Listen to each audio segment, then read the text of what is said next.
Well, I'm Wet Pig. And I'm Dry Stick. And we doing filmographies.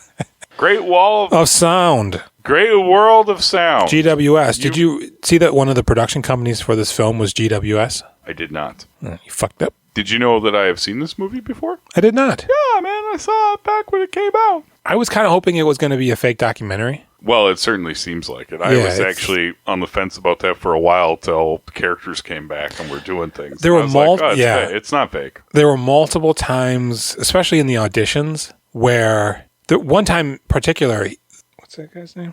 Clarence. Where he goes, like, y'all, he's saying like y'all or something. And it just felt like he was pointing at Pat Healy, and the cameras. Oh, y'all, like a production company. Yeah. But that wasn't the case. I think this movie is responsible for me liking Pat Healy. I'm actually... Really? Yeah, not Undertow? Oh, yeah. I didn't like Undertow when I saw it. I liked this when I saw it. Yeah. You didn't like him in there either? I don't think he registered. I mean, you spend the whole movie with Pat Healy in this thing, and then I noticed him in all the other stuff I watched. I thought when you had said earlier that you like the actor that keeps popping up in here, I thought you were talking about Barlow Jacobs.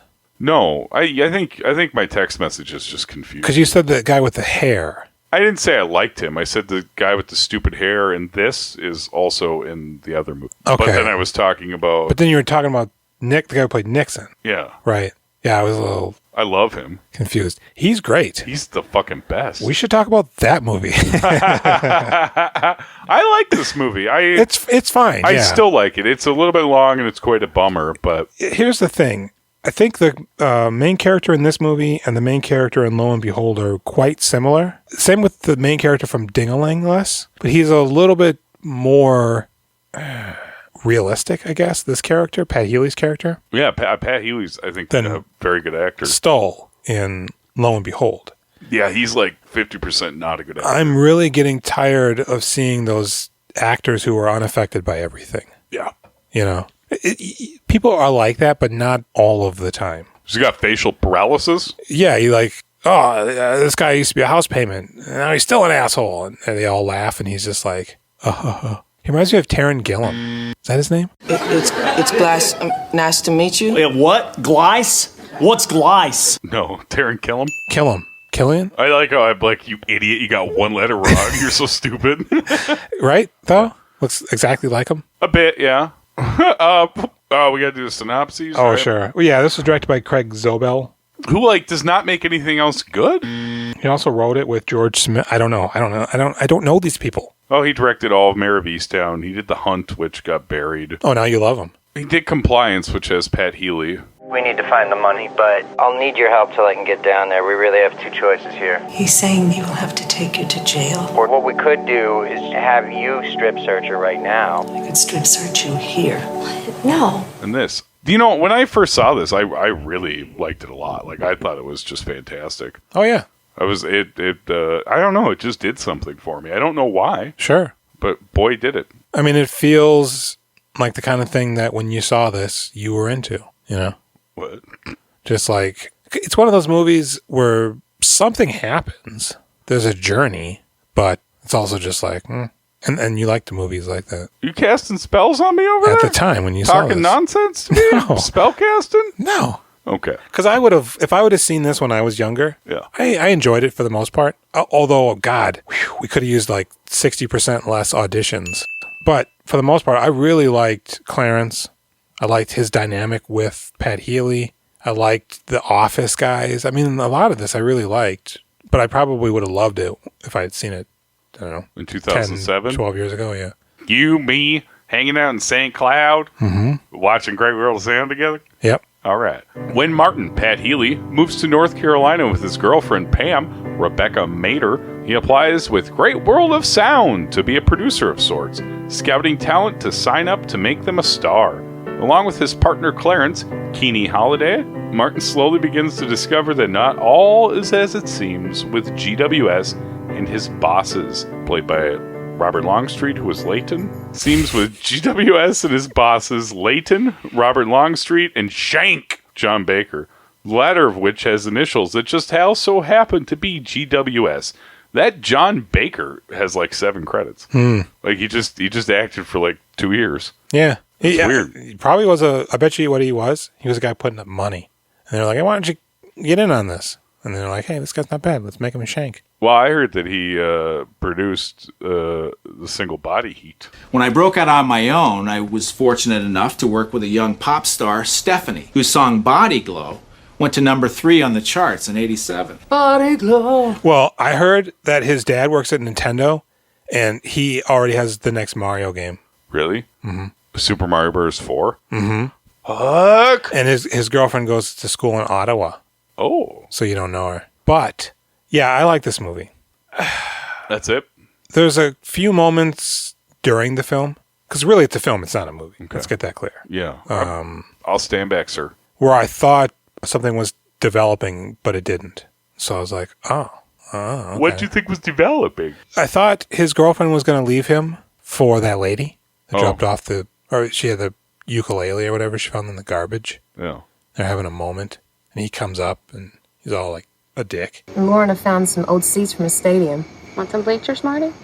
Smart. Yeah, he's just upset about his bad job. So I thought, she's going to leave him for that lady. It's better that she didn't, right? It's more realistic. Absolutely. I like that they ended up the way they did. Yeah. I liked her, actually. It's a much more realistic relationship where not everything's dangling by a thread. People fuck up. They have a fight. Yeah. And they're like, hey, this is serious. We need to stay on track. And it's fine. You want to help me paint this? Yeah. Yeah. I'll make the coffee. Okay. Kene Holliday? Oh, I'm sorry. Oh. And the other one is when they were auditioning one of the younger ladies, and she didn't have any money, and she goes, I'm going to have to go call some people. When are y'all here till?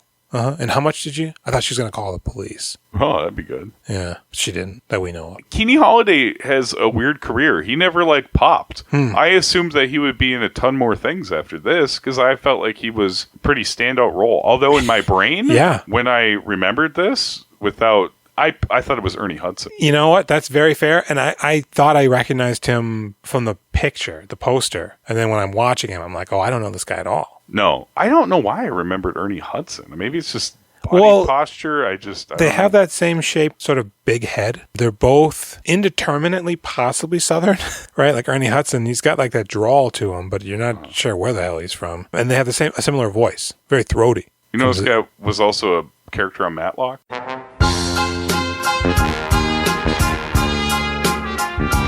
Oh, this guy? Yeah. Cool. When I was recording the Matlock theme song, I assume it's from season 1. He's one of the characters in the season. Nice. Yeah. Oh, I wonder what he was. Well, one of Matlock's buddies.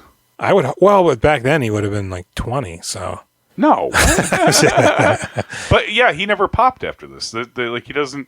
I mean, he's always worked. Mm-hmm. He's never really been the star of anything, it seems like, though. I mean, this guy, he just needs to be a detective. He needs to be some chick's father. He's like 73 now, man. Oh, I'm sure. I don't think he's acting much anymore. Probably not. I'm saying back when. Yeah. Back when I cared about him. You didn't know about him. You care about him now. In retrospect, but not anything current. I only care about him because he's acting. Hell, let's just watch Matlock season 1. Booyah. Okay. Yeah, so this... God damn it, Julian. This movie... remember that time you thought I was actually mad at you when I was like, God damn it? Yep. What? Are you serious, Jason? Suck my dad. You're going to lock me in the trunk, too. Oh, no.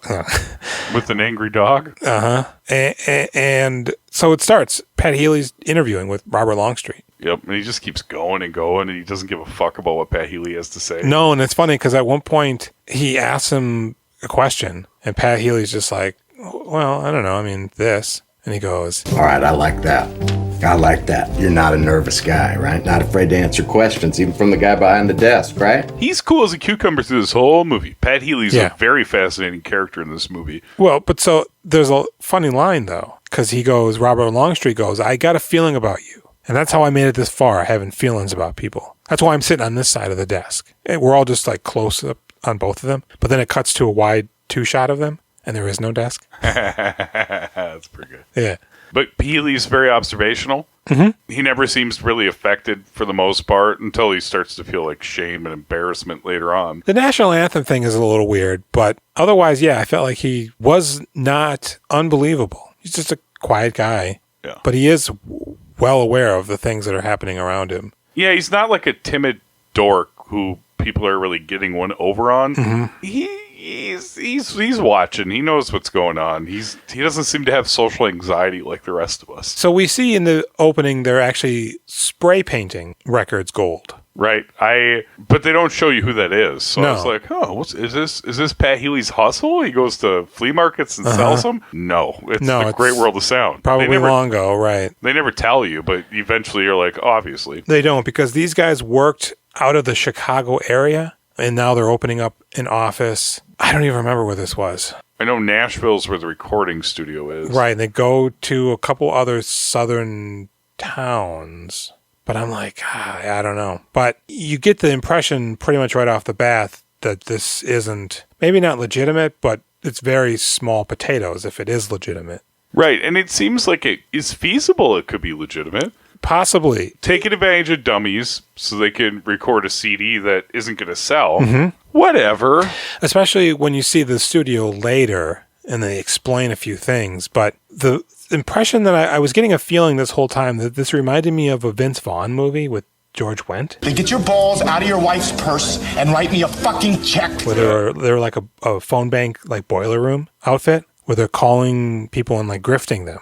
Prime Gig? That was from 2000. So he gets the job. Yeah. And the basic idea is that, they just put out ads somewhere and people come in and they're meant to scout talent. Now, immediately, they're just trying to get everybody to sign up. Well, not necessarily immediately. It's set up like they're looking for talent, and then little bit by little bit, they chisel away at that. It's like, well, get everybody in there. It's important, The basic idea is they'll print CDs for them. They'll distribute them. They'll try to get them on the radio. They won't own the masters or any of the music. Somehow they're making money doing this, but they ask the artist for 30% up front as a good faith gesture to show that they're serious about doing it, but also to help with some of the initial costs. I think they get 30% of the sales from the CDs. Well, they ask them for 30% to contribute 30%. They keep saying that. And I'm like, so it's very unclear where they're making money. No way would they get 70% of the profit in perpetuity. So a guy comes in singing gospel and oh man, some this real shit is crazy. It really does look like hidden camera shit. Different countries of the world. Where did you go? Do you think that they are running ads and having those people come in, but like as for a movie? Like, I don't feel like they're tricking them because no, I think much like probably with stuff like Jackass, they rope you in under whatever guise or auspices and decide to release. And then once it's done, they go, hey, by the way, this is for a movie. Do you want to? Yeah. Oh, sure. I guess I'm just like thrown because eventually the national anthem, like that's planted. They come with us. They seem the same as everybody else, but now that I think about it, it's like, nah, that grandpa, it's the grandpa. I guess, yeah. We don't even know that family friend who's kidnapped that girl. What's the swear word? He goes, I know you might have some reservations about that swear word in there, but I allowed her to do it. Got my finger on the trigger, so get your ass behind the singer. Well, maybe you're enraptured and missed it. Could be. That's a plant, and obviously the lady towards the end, but a majority of these folk feel authentic. The lady was really pretty. Oh, absolutely. Oh, yowie. You know who she reminded me of? Jennifer Connelly. No. Vera Farmiga. No. She lives in the City of Angels. Mia Kirshner. I was going to say Meg Ryan. I don't want the world to see me because I don't think that they'd understand. So, yeah, man, like, nobody's got money. They're... Well, whatever you got, just give us some money. Give it, you got $100? Just give me $100. Yeah, because it's unclear why he then puts in his own money later. I don't even understand why he's like, well, I mean, can you do 2,000 or 1,000? Yeah. Why would you ever be like, yeah, I'll give you 2. You just told me you'd accept 1. 300 will get you in the door. And so they're doing that. And people are like, I don't really got money, And then they start going on the road because they just place ads in newspapers. Yeah, different towns. Your hotel is all paid for. You just got to check in. But listen, don't get used to it.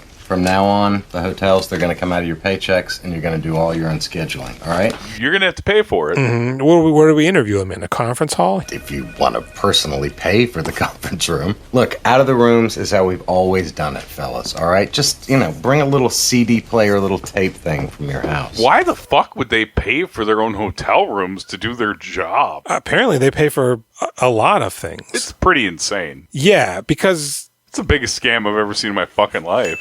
So to circle back, I mentioned that Vince Vaughn movie. Are they selling Kirby vacuum cleaners? Yes. Or knives door to door? No, they're phone banking motherfuckers. I think it might be like a fake investment, bonds or stock or something. But, and then later he shows up and it's just a room full of phones. It's empty. Does that happen in Boiler Room also? Am I maybe getting I'd imagine. both together? I'd imagine. I never saw that. Why? You love Vin Diesel. Because I love Ben Affleck even more. And when I try to touch it, it's just like magnetic. It pushes me away. Hold on. Yep. Are you ready? Giovanni Ribisi. Yeah, man. Everybody's in there. Paul Walker. Nicky Cat. Yep. I don't think Paul Walker's in there. I don't think so either. You're thinking of the skulls. Juliette Lewis, Was she in there? I don't know. But the reason I mention that is because this felt like that, except none of these guys realized. Maybe the one guy with the sunglasses all the time was in on it, but... Oh, the fucking scumbag? Yeah. That guy sucks, dude. Well, most of these people I haven't seen are fucking terrible. I mean, I haven't seen one group really worth signing in weeks. Clarence and Pat Healy feel like they're legitimately trying to find the next whatever. Yeah. They're excited about it. But as time goes on... Well, we can't take checks anymore. We really need the cash. I don't see how you can ask for it. And it's a big turnoff when I mention it. I lose the sale. Okay, Walter, I can help you with that if we'll talk afterwards, okay? And then somebody wrote the check out to Great World of Sound. No. It's got to be for GWS. Yeah, we later find out because Shank's initials are GWS, so it's just his account. He had to open up another one for that other check, It's just a lot of hassle. A lot of hassle. But then as they go on and they start getting better at being grifters, I think they're still telling themselves that's what they're doing. Yeah, for sure. But they're definitely just trying to take people's money. It's a nice escalation.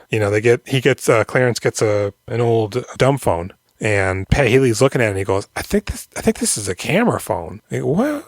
Look at this thing on the back. Oh man, that's a screw. That's pretty funny. But then once they establish that even if it is a camera phone, they have no idea how to use it. He goes, at one point, Clarence goes, when they sign a guy, let me take a picture. I'll send it to whatever. And he just presses and it says like redial on the phone or whatever. Yeah. And Pat Healy looks at him like, oh, I don't like that. In my mind, he gets busted for the fake photos he does, but that never happened. No. I created that memory. They also took some of the gold records with them to smartly set them up in the hotel room to at least make it feel like they aren't just two guys asking you for money with no real proof of anything. Yeah, dude. I mean, they seem like fucking grifters. Come to our hotel room. We never see them give out business cards. Women show up to that hotel room by themselves. Those two teenage dance girls. Yeah. It's like, holy mackerel. This could be like Murder City. For sure. And full-grown adult women who seem like they should know better. Like that lady's like, I do not have any money. Mm-hmm. What if that lady has like several things? And Kene Holliday's hitting her hard. Like, come on. You need to commit to this today. And she's the one I thought was going to call the police. But then the older lady with the guitar, she's like, I can maybe get 1,000. She's the one asking, how much do I make? What's the catch here, But so many people, they just play for them and they go, that's so great. We want to sign you. But we're going to need an upfront fee to know you're serious. I mean, like that alone should ring the alarms. But I guess, on the other hand, when you have delusions of grandeur. All I'm saying is, if you make them feel special, we have a higher chance of signing everybody we audition. For sure. Well, this is how it's done. Only that one band later on when they go to the bigger city is no. Even like the drummers, like as soon as they say that, he starts unhooking his stuff. Maybe it's not the drummer, it's the keyboardist. Yeah. They're just like, God damn it, fuck you guys. Yeah, where do they... I want to say they go north of the Mason-Dixon line, but not quite Chicago, but around there. So they got that hotel room. They do.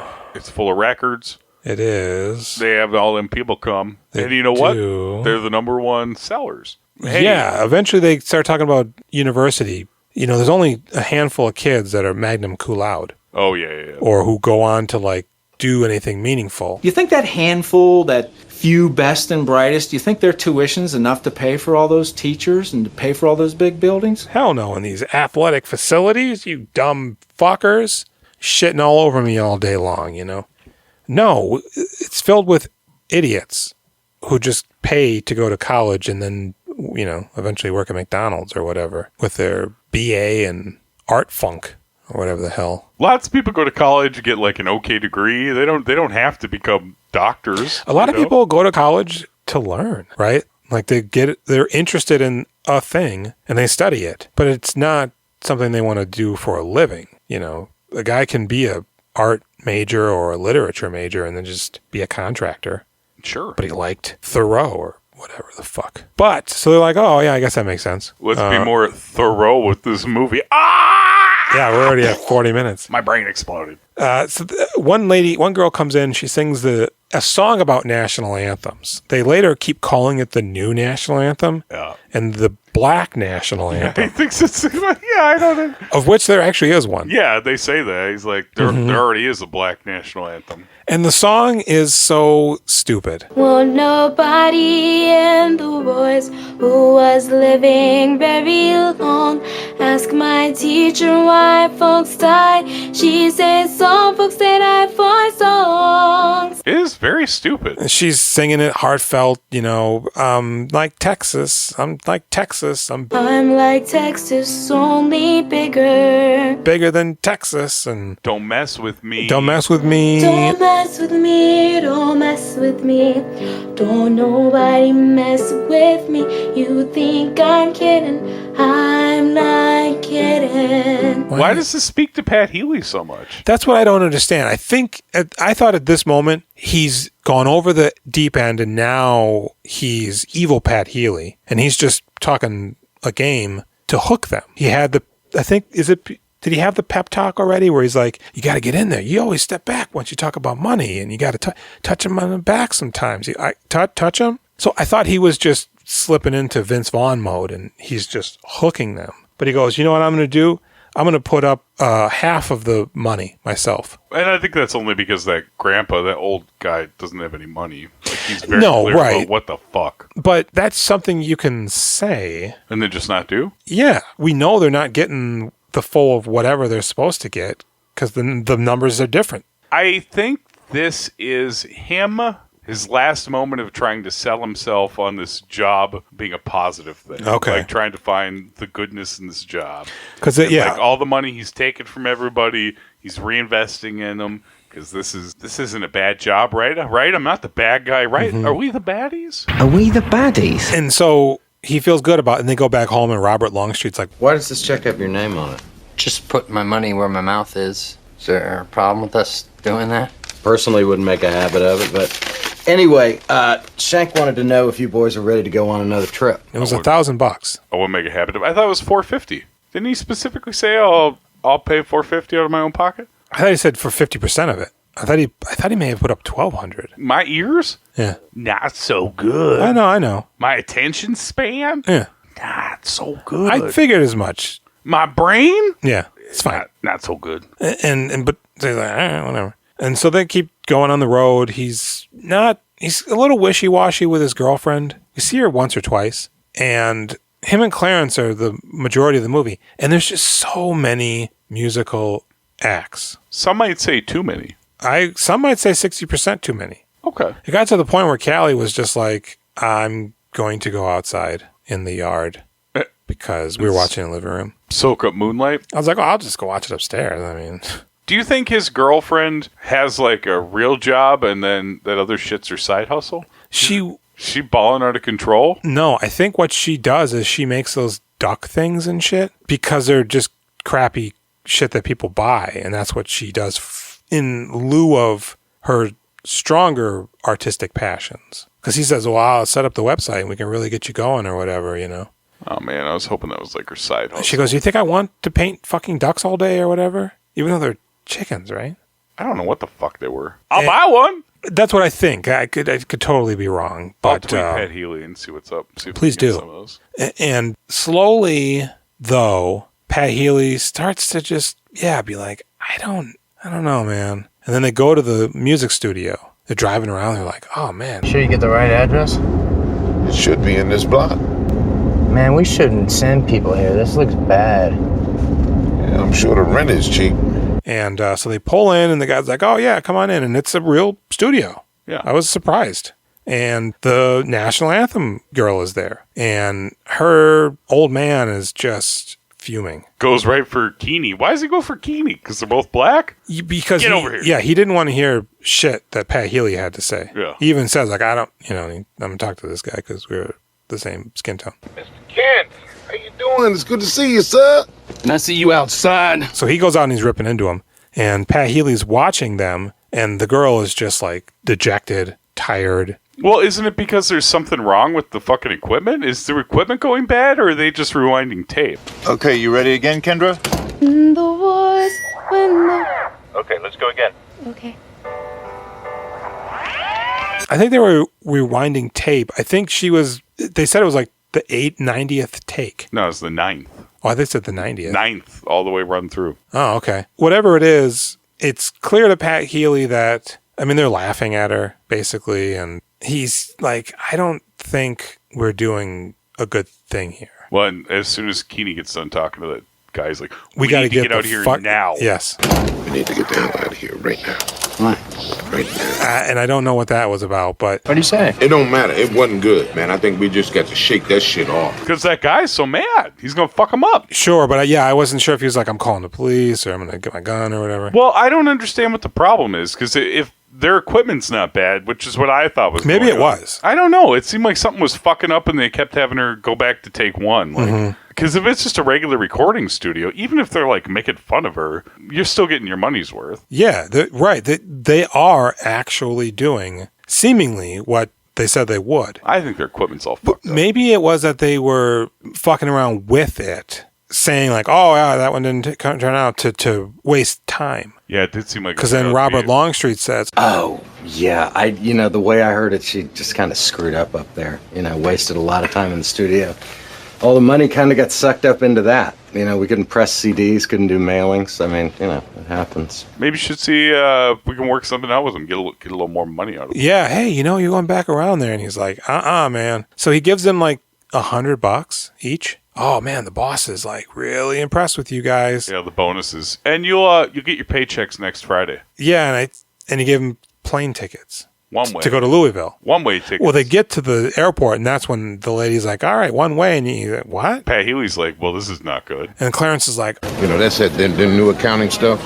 The agency said that if they set up the round trips like this, that it will save the company and us money. It's like, clearly they're going to abandon you there. Yeah, and this shit's crazy. I feel bad for Clarence, especially in this moment, but then later on, but because he's still really trying to sell himself on this, and he wants it to be real. I don't know how these things work, he says later on. That's just how they do it. Like in here he goes, it's this some new accounting thing. Like they gave him bullshit. But I feel like, by the end, it's clear he knew he's been lying to himself all along. Right. Yeah, he's really trying to... Do it for me, man. Do it for me. He knows he's taking advantage of people, but he's also... There's a little bit of leeway where he can defend it because, well, they're going to the studio and, So they, he's like this... Pat Healy's like, man, this is not good. But he begs him to go.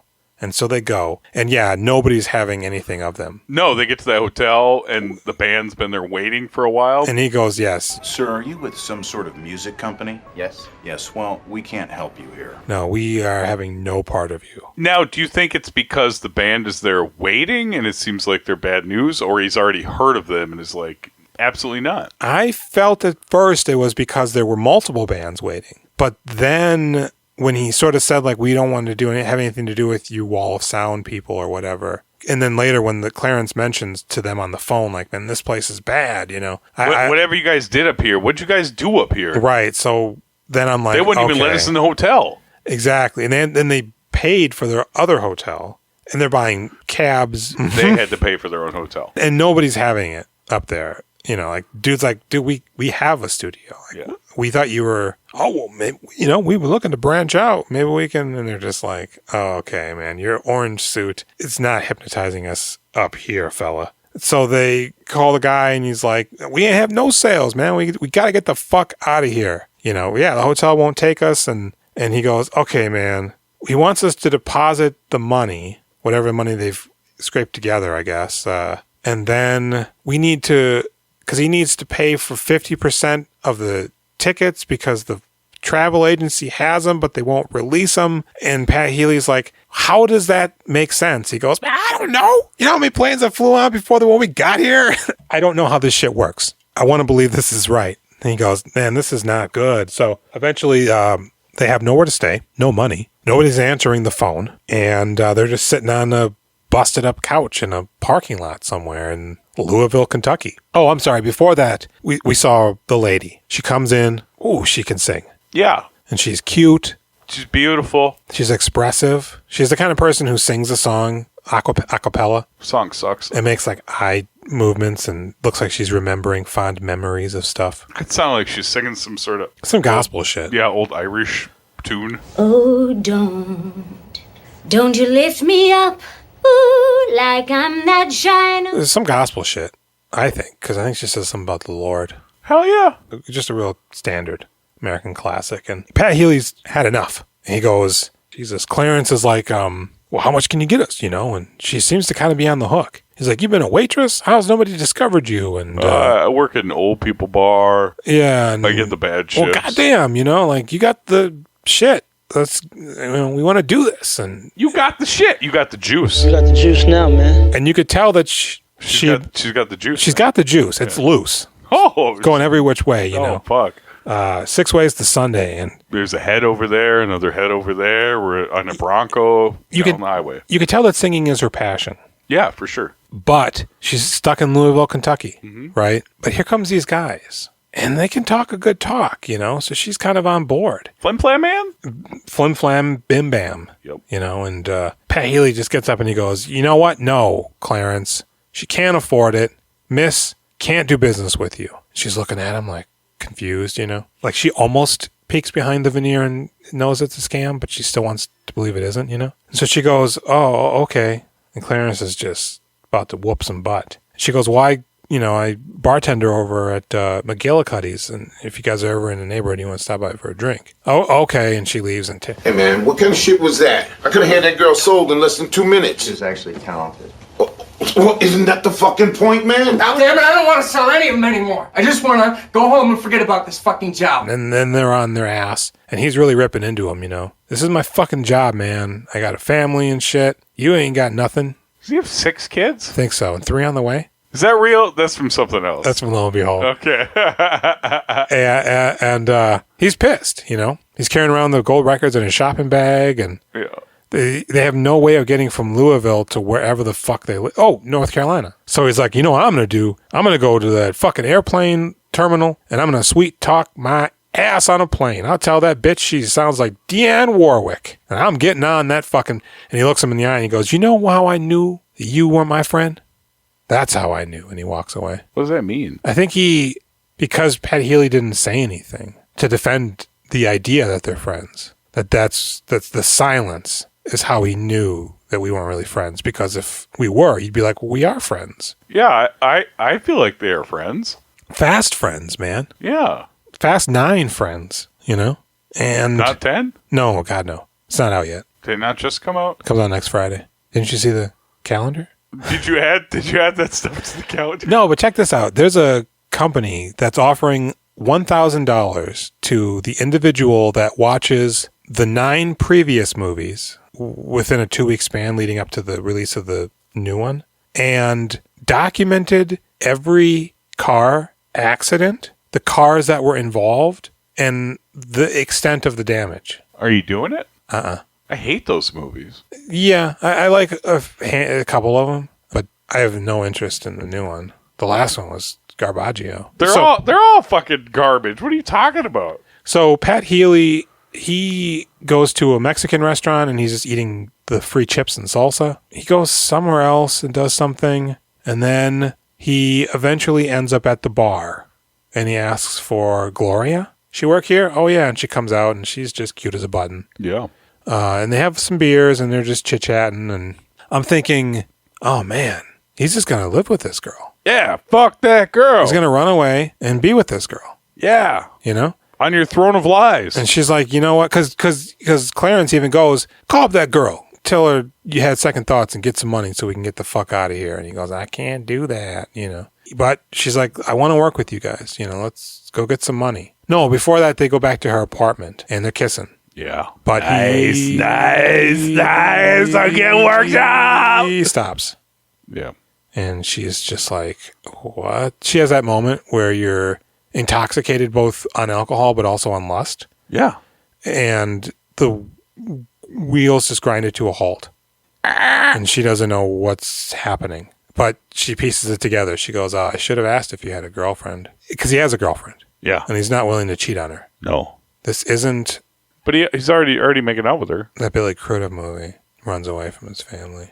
He's the world traveler. World of sound traveler. Oh, man. The great world traveler of sound. Yeah, he kisses on her a bit. I mean, probably shouldn't have done that. Hey, man, spend money to make money. Exactly. You're not in the same zip code as your girlfriend. That's the rule. Oh, yeah. Is that true? That's what they tell me. Well, why we wasted a lot of our time in Chicago, apparently. Well, technically, I'm currently not in my girlfriend's zip code. Where's that dog? Oh. So he takes her money, and she doesn't ask for any information. She's excited to have done it. Yeah. And she gives it to him. This is so fucking sad. And I would have given it to her. I love her. The penis? Because she's got like her hair done up and she undoes it and they're just pigtails. Yeah. I'm like, who is this little pixie? Right? She's the best. She is the best. So do you want to fight Pat Healy for taking her money? I do. I want to swoop in after the aftermath and she's just crying. I find this so horrible that he was backed into a corner and had to commit this horrible act upon a nice lady. I'd like to think that he pays her back. I would like to think that as well, but I don't think he does. So he gets tickets and he calls up Clarence. And, Clarence is like, I knew you'd come through. You fucked that girl, right? No, I fucked her over. Yeah. Uh-huh. And they get back and... You smell my fingers. Pat Healy just goes to his garage and passes out. And his girlfriend comes in after like 2 days and she's like, you're in here? What the hell? I don't know. And she's just like, well, there's a man at the door, a big man. Yeah. And he goes out and it's Clarence. And he goes, oh, fuck, bruh. I went to the office. They cleared that shit out. Apparently, one of the guys wired a $5,000 check, or was it $500? Whatever. It was ended to up Shank. being $50,000. But he ended up getting $50,000. And so before, the jig was up, they just were getting the hell out of there. He says that's what they said. I don't know if I believe it. Exactly. But he ran either into Shank or Robert Longstreet, and they gave him money, $2,000 to shut up. But he also got an extra $2,000 for Pat Healy. Double it or I'll kill you right here, right now. Thumbs in the eyes. He hands it to him and he doesn't take it, so he just sets it on the ground. I mean, I would be Clarence's friend. Yeah, Clarence is after this. I like Clarence a lot. I'm a little disturbed by him being like, nah, we do need to fuck these people over because I need to take care of my family. Yeah. That's a little off-putting. But otherwise, yeah, well, but he said, him. I slept on the streets for like 3 years, man. I'm not doing that shit again. Have you ever used a rock for a pillow? When you're on the street, there is no sympathy or empathy, or it's just fucking you, man. You're just rubbing any kind of meat you can find on your body so that the cats lay on you at night because it is cold out there. Yeah, man. And I bought that part and I loved it. But he, we don't know what happened. So him and the girlfriend get into it a little bit, but then they're fine. And he sits down to paint one of her things when she goes to make coffee, and the movie ends. Yeah, it's a nice moment where she's like, do you want to help me paint those things? He's like, yeah. Mm-hmm. It's a sad movie, but it's good. Yeah, it's muted. I've read reviews that say there's too many musical auditions. That's what you said. I don't know if I believe that or not, but it's a solid film, man. I mean, it's exploring a world that you don't ever get to look at. Mm-hmm.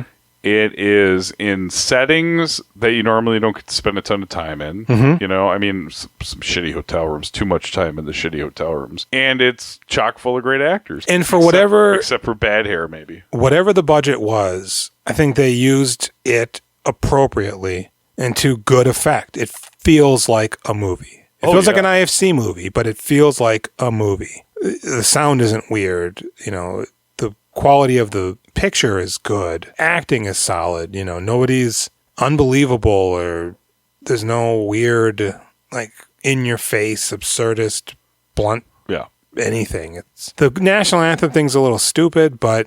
Well, at least they don't fucking hang their hat on that for too long. Right. Although they then do a full rendition of the song over the credits, like very seriously, like a Robert Staff song or something. I feel like at the time this came out, it was one of the second tier, like, indie movies. Like, there's the first tier where people are like, oh, God, check that out. It's like a name you maybe recognize. Yeah. But then there's the second tier over where people are like, yeah, this is a good movie, but nobody really notices it. Yeah, you might recognize Pat Healy. You might recognize Robert Longstreet, maybe. But I can see... Because it does feel like a fake documentary at first, as does Lo and Behold. Yeah. Well, that would, I think that's maybe not actors. Oh, hold on. No. I think maybe that's not actors, that's real interviews. Yeah, absolutely. But it starts with that. And then it just intersperses pictures of the main character driving. So you're like, is this a documentary? And same thing with this. And I think because they sort of almost adhered to that vibe without actually, because The Office hadn't invented it yet. So there was no way for them to do that.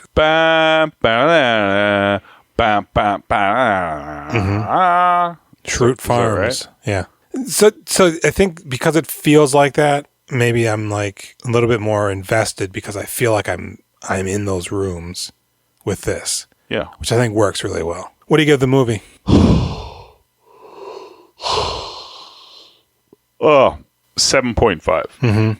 Almost an 8, just like a little bit too long, dude. If you shaved off like 15 minutes even, I feel like I would easily give it an 8. I think it's a very good film. I think it's very interesting. I think it looks nice. Yes. I think Pat Healy's fantastic. The pacing is great too. Kene's great. Shank seems like a fake person, fits perfectly for...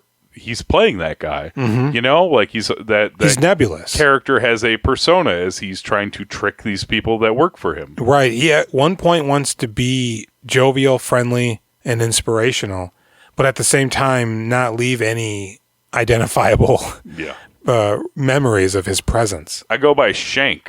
Yeah. I'd give it a 7.5 as well. I feel like there could have maybe been 2 or 3 more musical performances. Right. More, maybe like another 20 minutes at another hotel. Yeah, we didn't really get... I forgot what they were even doing at one point because it was like, oh, that's right, this is a music thing. We should maybe see a little bit more music. But other than that, I enjoyed this movie. Robert Longstreet's pretty great in it too, huh? Yeah. When the movie started and he's talking to him, I was like, oh shit, this is it. This is the Longstreet we're going to get. And then he was like the third credit that came up and I was like, oh, I think we're going to be in with him for the long haul. Great. Yeah, and he comes around a little bit here and there. I like when they're first training them, he's wearing one of those like broker dress shirts where it's like black with a white collar and white cuffs. And it's a French cuff, so you have to use cufflinks. But it's like unbuttoned. It's like he's projecting the image, but not quite 100%. Remember when he has him call the phone number to find out how much money... This is my personal account number. As of May 7th, your balance is $13,876.33. Think those numbers will get you through lunch? I turn to Callie and I go, if that were my bank account, I'd feel, good about that. But if I'm trying to impress guys because I'm like a record mogul... That's not good. That's not good. That's like, what you should be spending on like coffee. Like, are you 35 or 40 years old? You seem like you've been doing this for a decade or something, and that's how much you've saved? You make it sound like you make a lot of money here. You don't. No. It's fascinating. Yeah, this is a good movie. Maybe y'all should watch it. I would recommend this one for sure. Kene, what do you give Robert Longstreet? This one was free, right? Yeah, I was going to say, did you watch it on YouTube? It said free with ads, but there were no ads. Oh, I have premium. Oh. YouTube. Well, I don't. It said free with ads, and there were no ads. I get that sometimes on like Hulu. Or not Hulu, but like a Crackle or a Vudu or something, where it's like with ads, and then you watch it and you're like, wait a second, there ain't no ads in here. Ooh, what do you give Robert? I'll give him a 7. Yeah. I knew it was going to be a 7. I mean, when allowed to do his thing, especially if it's in limited supply, it's dependable, man. The guy's a fucking workhorse, you know? Yeah, he's great. Mm-hmm. He's a 7, great. Okay, what do you give Pat Healy? 5.5. What? Mm-hmm. You give Pat Healy a 5.5? Mm-hmm. Really? Mm-hmm. What do you give him? A 2? I don't want to say now. No, give it to me. You give him a 9? I was going to give him an 8. Oh, hey, you do what you do, man. I think he's really interesting in this. I think he's all right. What do you give Kene? I'll give him an 8. Do you think his name is Kenny? God, I wish I knew. Kene? Kenny? I've been calling him Kene the whole time. I bet you his fucking name is Kenny. I bet you fucking dollars to donuts it's Kenny. Could be.